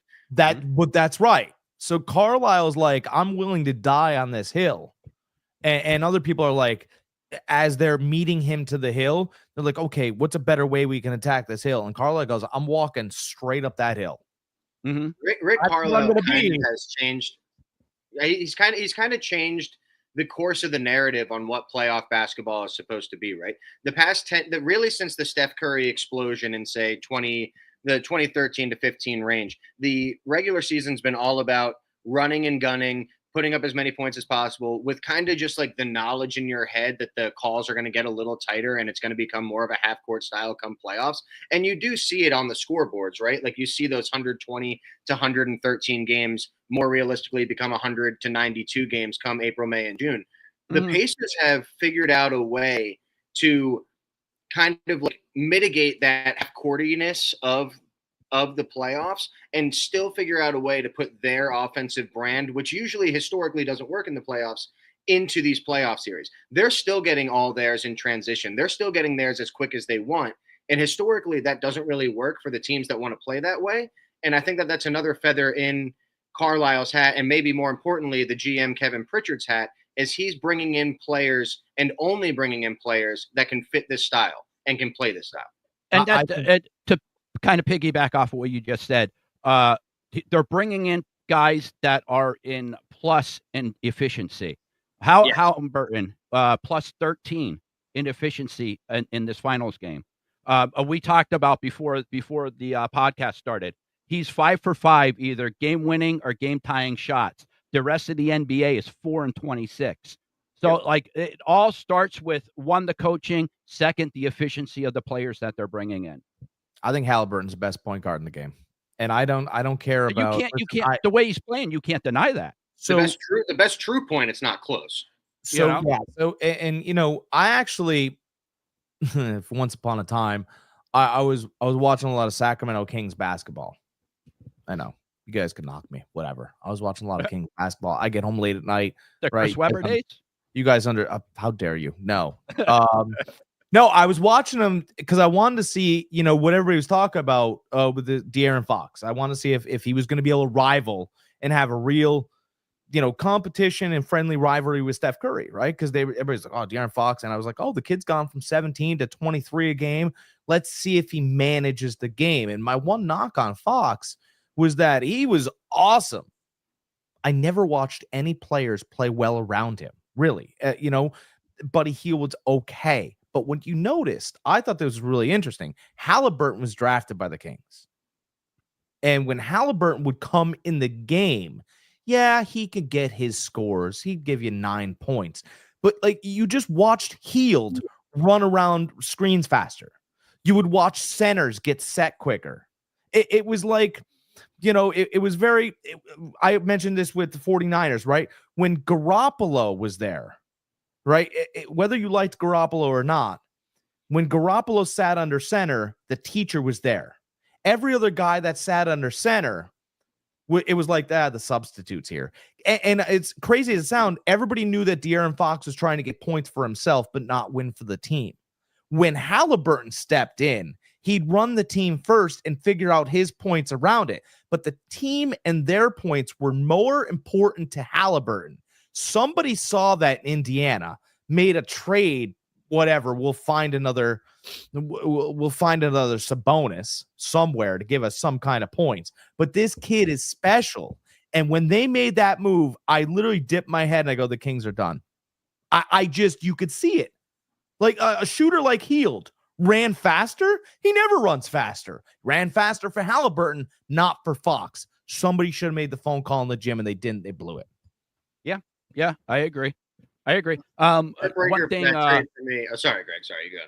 That's all right. I was just going to say real quickly. One of the things they were saying earlier in the playoffs, when Indiana would lose a game here or there, in a series, is when Halliburton's out, it's the team is hard. It's harder for the team to score because it's not as fluid. When Halliburton's in, everything's nice and fluid. Everything flows, and when he's not there, it doesn't. But I think the Indiana found out how to play without him on the floor and make it work too. Yeah, definitely. I was going to say the real heartbreaker of the Halliburton trade for me is that Halliburton is legitimately on record saying in the minutes after he figured out he was traded and he didn't know where he was going, he just assumed it was the Sixers because that's what all the rumors were for. And then his agent calls him back. It's like the Pacers, like, Indiana. He had like no clue that he was going there. He really expected to be a Sixer. We could have had the Tyrese combo, but it's fine. What would he have been as good there? Do you think? Yeah. Do you think Rick Carlisle is the guy that's helping make Halliburton like blend, making him better, making him up his game? Because he wasn't like that with the Kings, like Jack just said. I think that, like, I mean, you if you give Halliburton, the keys to the kingdom, he's inevitably going to do what he does. I think Rick Carlisle's specific value and what wouldn't have actually happened under Doc Rivers or Nick Nurse or whoever he might have had here. What Rick Carlisle's specific value is when he, like obviously you bring in like this very, very special talent. He's catering not only the lineups, but the play style to how Halliburton wants to play. And he did the same thing for Dirk and he did the same thing for Luka. And a lot of coaches are kind of stuck in their ways of it's my way or the highway. And I'll bring out the guy that you guys both said you like, Tibbs. He's kind of that way. He didn't really adjust to making an offensive system that really benefited the strengths together of Brunson and Cat. And now I know that they lost because, they're both defensive zeros. That's not Tibbs can't fix the people that they are. But Tibbs could have done stuff, be it, decrease their minutes. And that's always been the thing with him, or just been a little less stuck in his ways. And I think that that's kind of where Rick Carlisle and people like Eric Spoelstra really excel, is that it's not just like their system is the end all be all. It's the people that they have create the system that is going to be what the team is. I like that take. I do. That's a good take on it. I definitely see that. Absolutely. Yeah. So many times you see a player who has all the talent in the world with a team and he's not doing too good, but he goes to a team you think he's going to do good, but that coaching just isn't there for that player. Right. Or that coach has a different philosophy than that fits that player. So it's nice to see somebody go somewhere and the coach smart enough to say, listen, it's not about me. Let's get this guy to grow a little bit. Let's give him, as Jack said, keys to the kingdom, and let's see what he can do. Yeah. And he blossomed. Let him be the one who drafted him. The Kings drafted him pretty high too. And you're like, well, wait, don't you have De'Aaron Fox? I thought you did. Somebody loved them so much that they pushed the button or sent the ticket in. And everybody went, wait, we have a point. He goes, I don't care. Fire me. I mean, no, we don't want to. Joe, we like you. We don't want to fire you. Why did you do that? He goes, he's better. He's better. Sat there, and then later on in the day, you just saw him and he's like, what happened? He goes, I told him I was taking Halliburton, and here's my little brown box, and there goes my stapler. I love my kids. I'm going to work somewhere else. But I'm telling you, you're going to be wrong about that Fox kid. And we turn around here. Absolutely love that it's Indiana and OKC in the finals. Other than, listen, would I have been ecstatic if my Warriors made it? Of course I would have. But I think in the long run, this is better for the NBA. Yes. Screw the ratings, police. Like that stuff doesn't matter. If you like the sport, and it's the same thing for football. Who's been dominating the league for 5 years? Kansas City. Like, who cares about the market size? What you should care about is the captivatingness and the reason that you want to flip on your TV at the start time of any given game. SGA and Tyrese Halliburton are great for the sport. And just because like the mainstream 35-year-olds in Des Moines, Iowa aren't exposed to them on a everyday basis, maybe that's TNT and ESPN and ABC's problems for not scheduling them. But you know what? Des Moines, Iowa. For next year, it doesn't matter. Like, it doesn't matter the market size of the teams. It matters the exposure of the teams. It really. But also you have to blame it on the NBA too, because they're the ones still pushing the old stars. They're the ones still pushing LeBron, still pushing Steph Curry, still pushing those guys. You know, they're not pushing those young guys. They're not pushing them to the forefront. I mean, Charles Barkley mentioned whatever all his the name time. is, SAV, whatever his name is, OKC. He won the MVP. Everybody's like, who?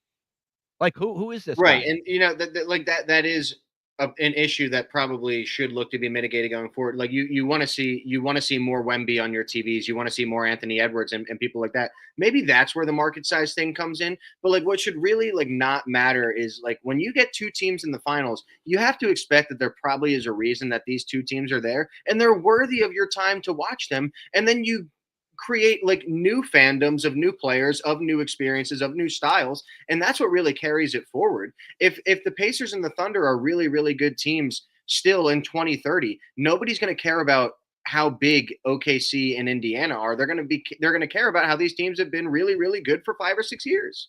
And Jack alluded to this either last week or the week before, how a lot of the NBA teams are being put together now. Yeah, as far as the less super teams, more on the bench. And that's kind of how these teams are built. Yeah. So it's nice to have these two teams built this way in the finals to show, like, listen, we can win like this. We don't need the three superstars, taking over the game and then nobody else doing anything. And this is a complete team. You don't need what's that?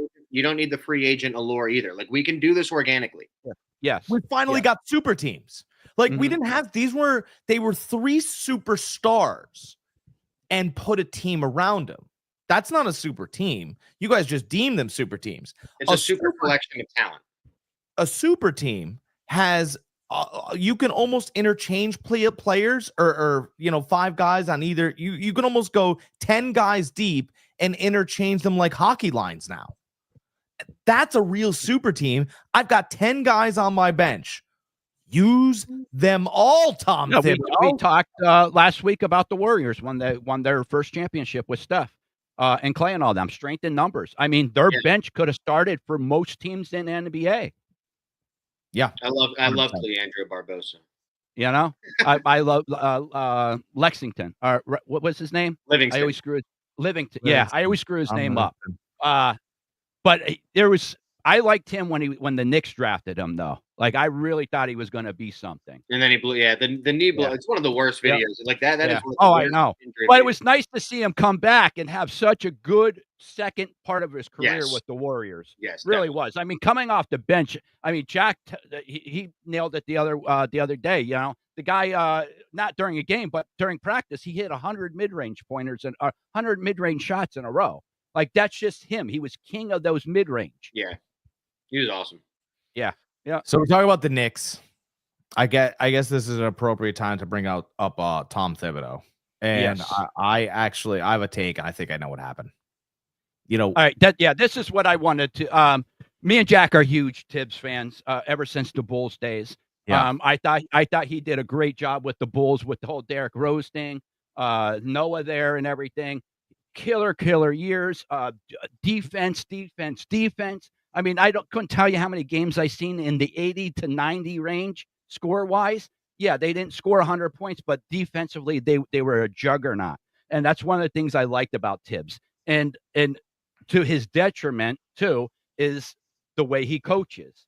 I like the way he coaches. But like you said before, he doesn't like to change and stuff. So that does hinder him to a degree. But again, we do like Tibbs. And I was anxious all week. I didn't text Jack, nothing, because I wanted to hear his live reaction on what he thinks about this firing. Yeah, so I thought about it. I had conversations with a couple people about it because they know I'm a Knicks fan. And I sat there and I finally got to a conclusion on it. ESPN and Fox Sports will tell you their lie. And what they're telling you is, well, you know what? The Knicks were going to fire Thibodeau before the playoffs anyway. And the reason why they didn't fire him is because they won the Celtics series and blah, blah, so on and so on. Though that's not true at all. You're not just going to say you're going to fire a coach before their team performs in the playoffs. That's a stupid business model. And if that's how ESPN's business model is going, they'll be out of business in 10 years. Well, I mean, I'll just pause you right there. Are you so sure about that when a man who was literally fired 3 games before the Denver Nuggets playoff run is doing cameo appearances for ESPN in the Western Conference Final? Just real quick with him, that had been building for 8 months. They said that the How Nuggets. Are you so sure that this hasn't been? How are you so sure that this hasn't been Tibbs? This wasn't Tibbs last year in Leon Rose? Because it would have been, that information would have been released as soon as his firing happened, like the other coach. His firing happened. Rose doesn't talk to people. It's embarrassing, but he doesn't. We don't know what he thinks. His firing happened, and people inside the Denver Nuggets organization were like, dude, the players were miserable the very second they got back in the facility. He's been terrible. He's been this, that, and the other thing. They just couldn't deal with him anymore. In fact, Joker got to the point where he actually said something, and he doesn't talk to anybody. That's how bad he got, right? Actually, Joker said something on the sideline. Actually, he did. Reporter picked it up. I can't remember what exactly it was, but it was a shot against the coach. And the next day he was fired. He was done with it. Yeah. When Joker starts, listen, Joker can go out and give you 40 and 20. It doesn't matter. He was just absolutely done with that guy's attitude. The Thibodeau thing happened not immediately after. The first thing you do is exit conversations in a business. When the season's over, when the business is over, whatever, we're done for the year. Let's have your exit strategy. Your next strategy, your exit interviews. And here, what I think happened is they went player by player. And they talked about this player, they talked about that player. They went right down the line. And I don't believe that it's necessarily the first time this has happened, but I do believe in that exit meeting, Thibodeau blew up. Thibodeau actually absolutely had enough. And I think the conversation was centered around, I'm almost 100% positive it's Jalen Brunson. We all know Tibbs is a player's guy. He goes to bat with his players. Hold on. Let me finish. Let me finish.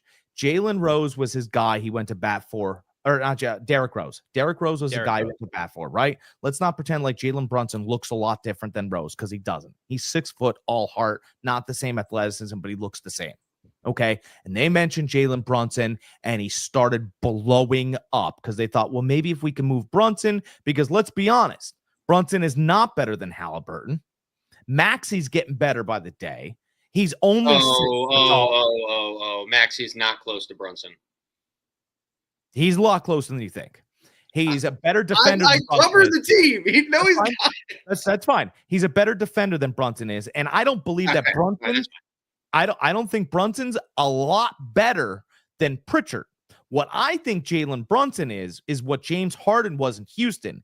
He's a tough left-hander to guard who draws a lot of fouls, and Houston never got past any walls either with James Harden's scoring style.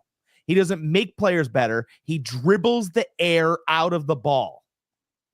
But Thibodeau didn't want to hear it. He couldn't stand to hear it. His father's there. The Knicks are great. All these other things. They were looking to improve the team, and just talking about moving Jalen Brunson, he lost it. Flipped out. Could they have been talking about moving Jalen Brunson and maybe another player? Maybe Brunson was tipping. Maybe bringing Giannis in. Maybe, But I'm telling you, Brunson was the tipping point. Brunson was it. I think that's really interesting.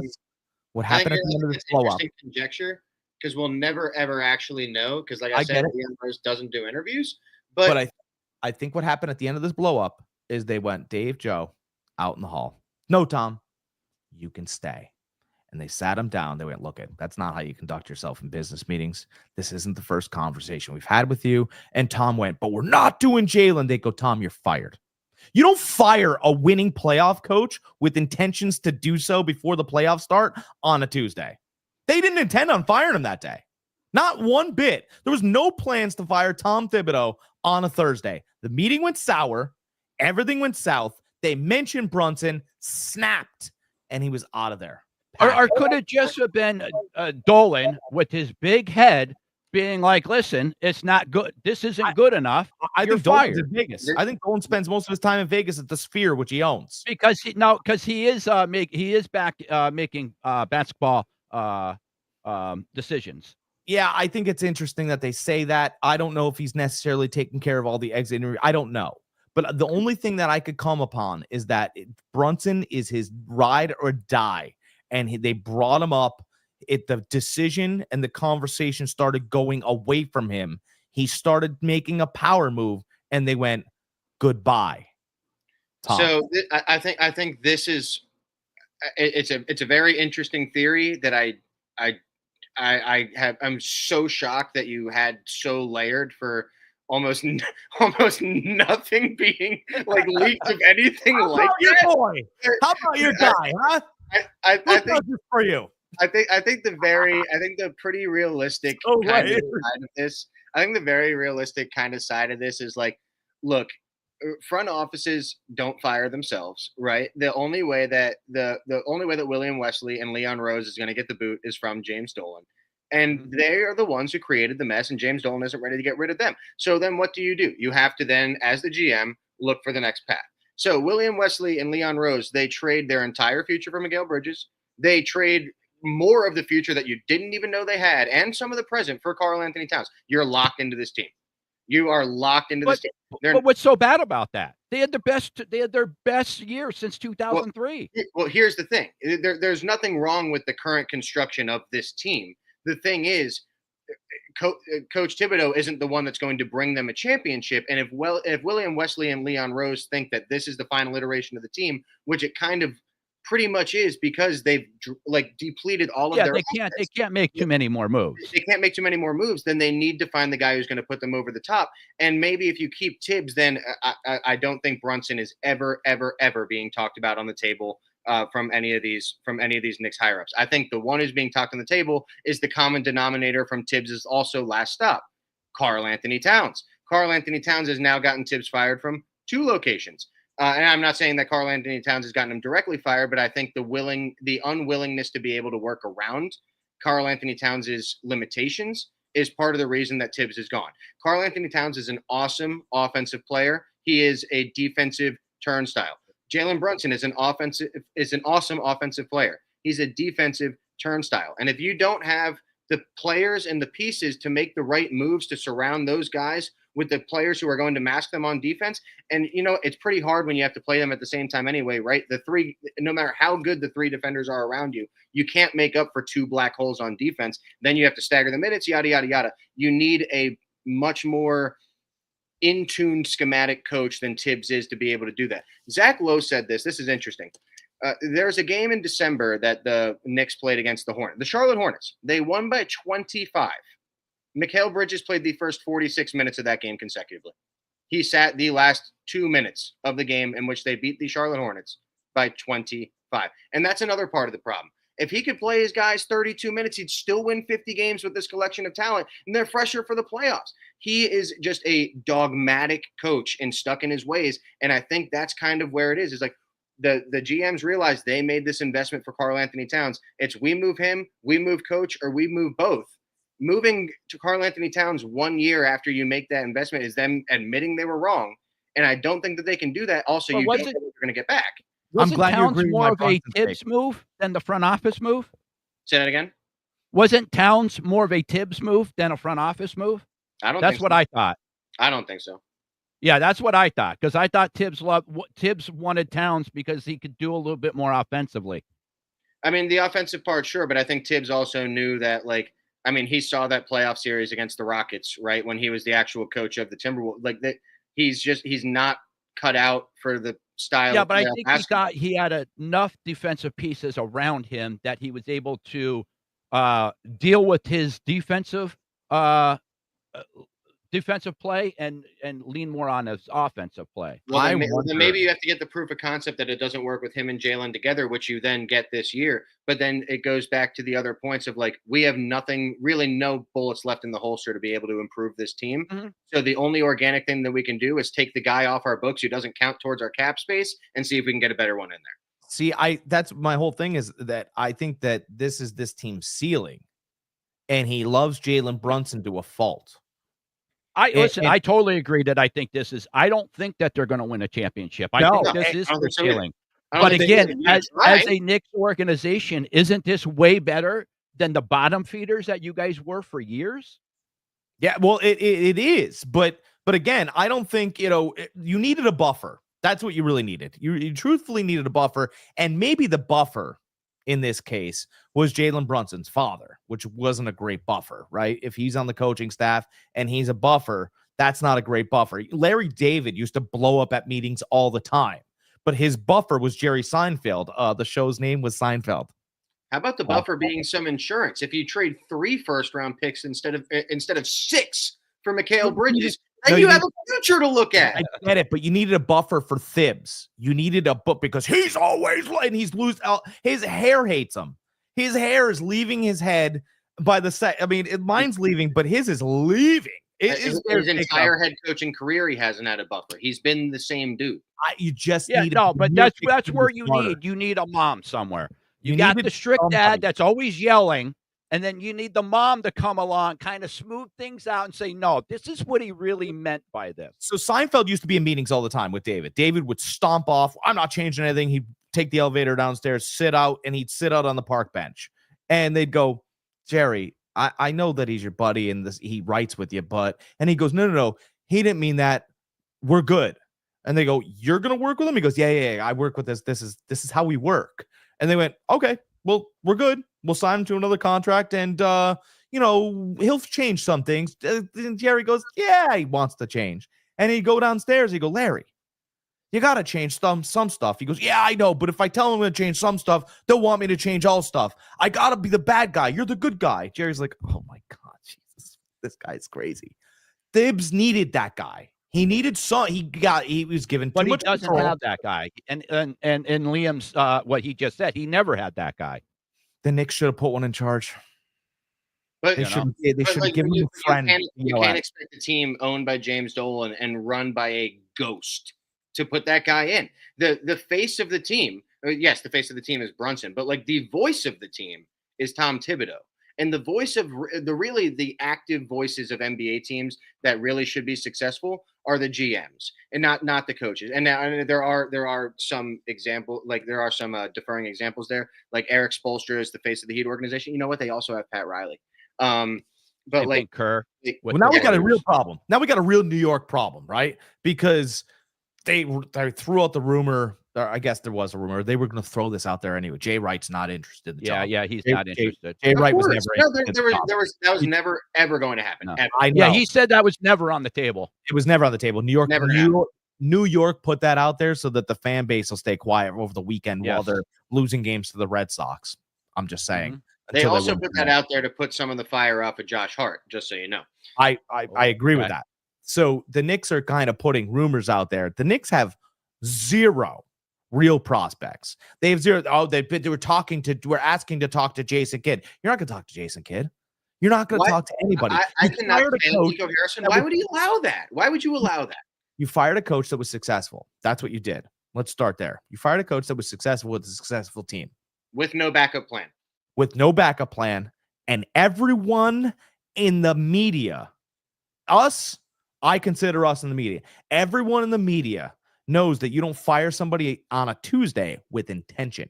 You do it on a Monday after their weekend, and then you start your week. There was no intention here. You have no direction. You have no plan.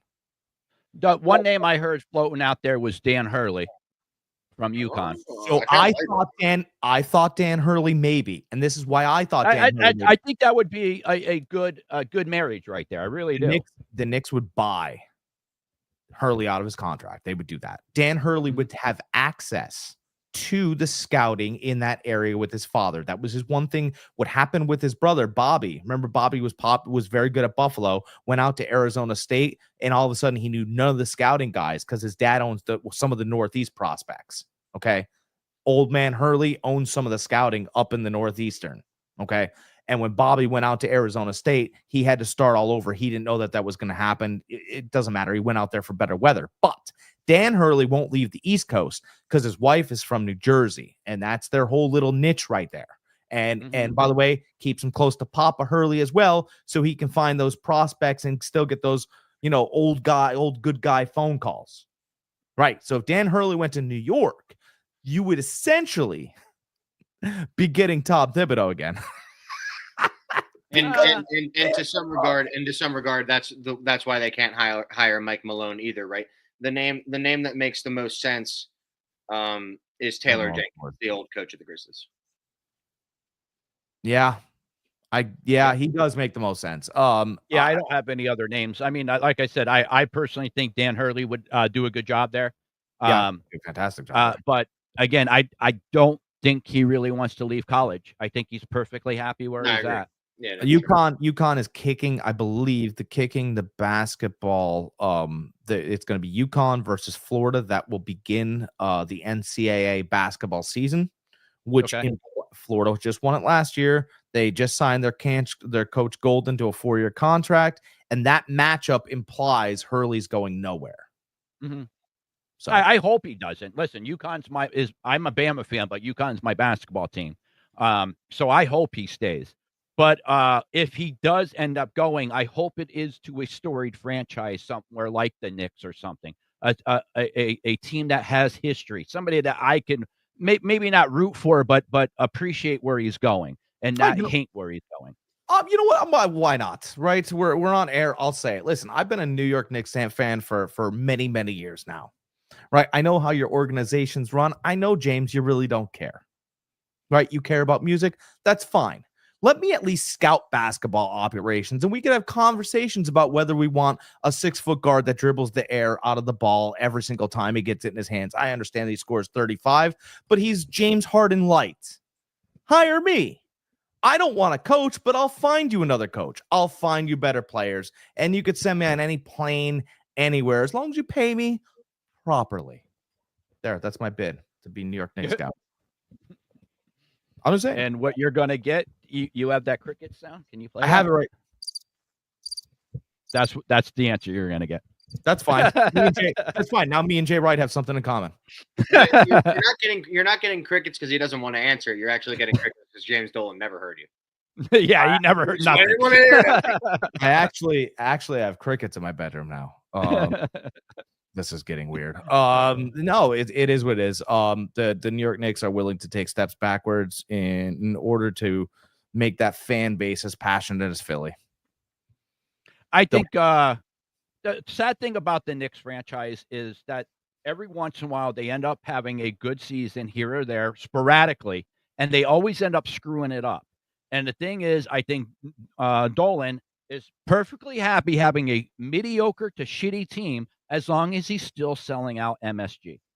Oh, it's crazy. The minute he stops selling out that MSG, that's where he's going to start getting concerned. They said Phil Jackson did such a bad job as the general manager of the Knicks, right? And I think what was funny is Phil Jackson found Kristaps Porzingis out of a pile of Latvia, right? He turned out to be a good basketball player. He found a couple other players that worked within the system, but his most successful venture was in New York. He wanted to get their balance sheet down so that he could actually go out and offer players some money, but he couldn't do that for the first couple seasons. So he took their balance sheet from negative $75 million back to zero. So the Knicks that you have now that you're able to pay for players and bring some in, thank Papa Phil. He did it. That's the guy that did it. That's the guy that gave you an opportunity to even be having conversations with coaches like Thibodeau and paying players like Brunson and moving this guy here. He had a bloated balance sheet that, I know that we loved him as a Detroit Piston, but let's not pretend like Isaiah Thomas is this, beacon of managership. And no, he's not, so I think Phil Jackson deserves a lot of credit, and New York has once again found themselves in the same kind of trouble. Yeah, I mean, but the difference between then and now is they still have a team that can put together a solid season. They still can make it to the finals. They could still make it to the conference final.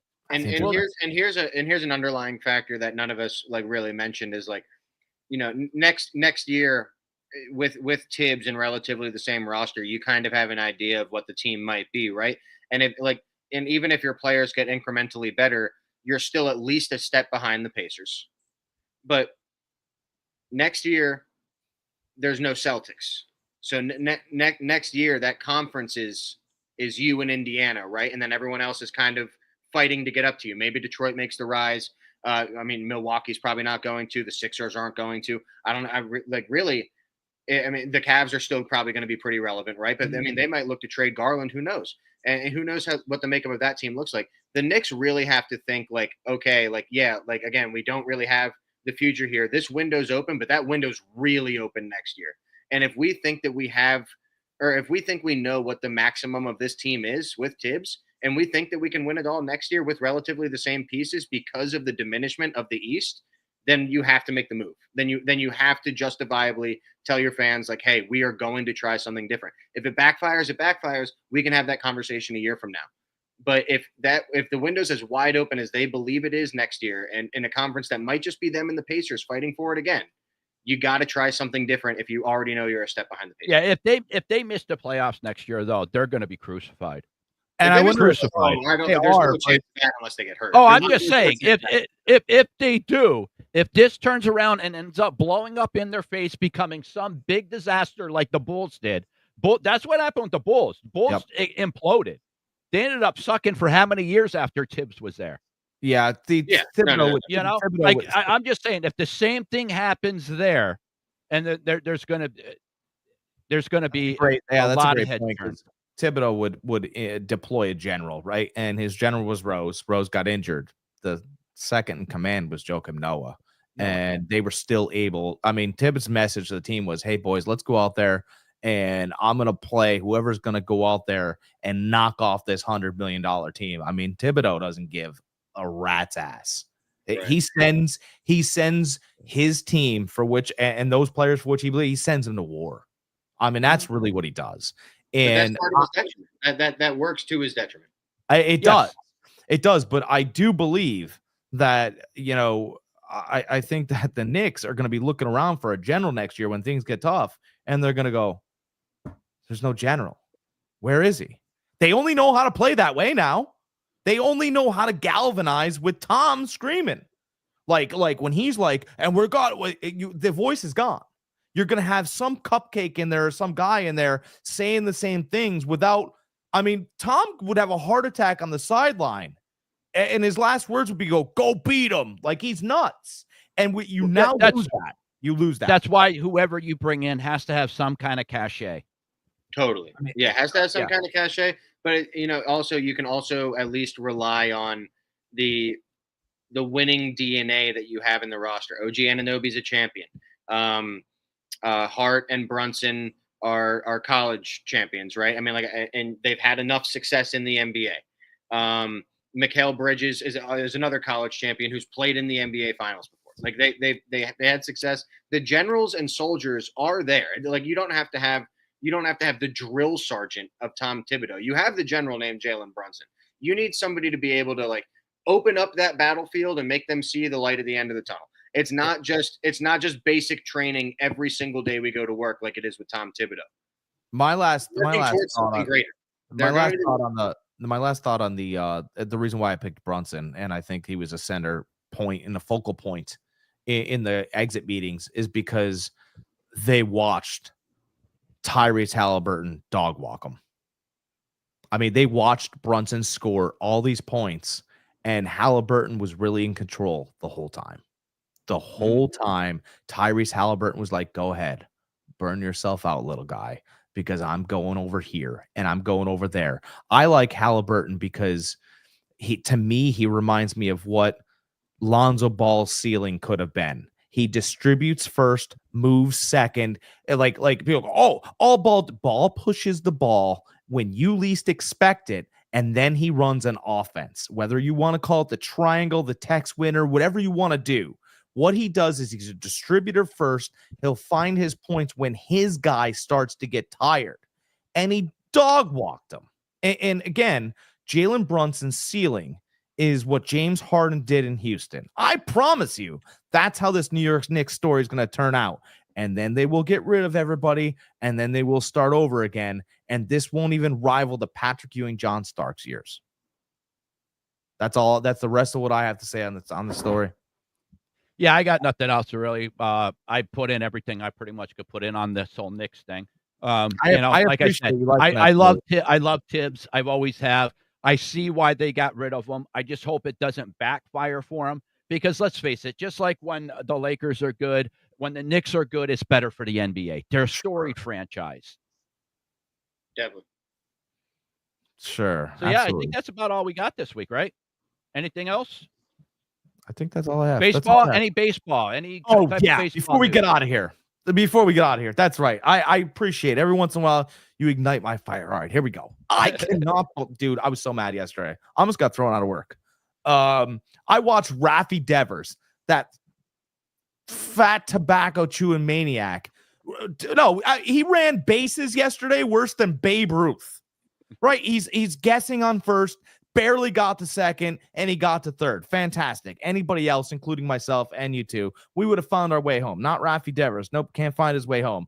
And then a ball is hit to second base, and he half runs to home. Then and then he starts running home again. The second baseman could have been a farm leaguer, right? You know the play I'm talking about. Don't laugh. It could have been a farm leaguer. He throws the ball home, and he tags him standing up. Hey, big guy, bang, he hits him with the club right in the chest. Hits with the glove right in the chest, and Rafi Devers walks off, with the big wad in his mouth. I don't care. Like, at least have some smarts. By the way, the next play, Boston gets a base hit. Now, they won the game. But you can't be stupid like that against real franchises like the Yankees and like the Dodgers. Oh, by the way, the Mets are pretty good. If you're a team that wind up having to play the Phillies, there are real teams out there that, like, I'm not knocking big guys. Kyle Schwarber's a big guy, but he runs the bags great. He's not a thief, but he can take some. I was screaming. The obscenities I screamed Rafi Devers' way. I hope he never comes back to third base. I hope he's only a DH. I hope they move him over to first, despite his angst of it. You have to run the bases the right way. You caused your team a run, and it could have mattered at the end. By the way, wasn't it 8-7 for a minute? It was. And it could have been 9-7, but you didn't run the bags the right way. And I can't say, it drives me out of my mind that you didn't even care. Like throw an elbow at the catcher. Push him. This is Yankees Red Sox. You stood there and took it. You all right now? You good? I could. I'm good now. Okay. All right.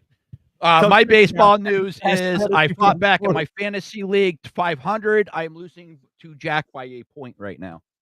Right now. 1 point. Right now. This very second, right now, 1 point.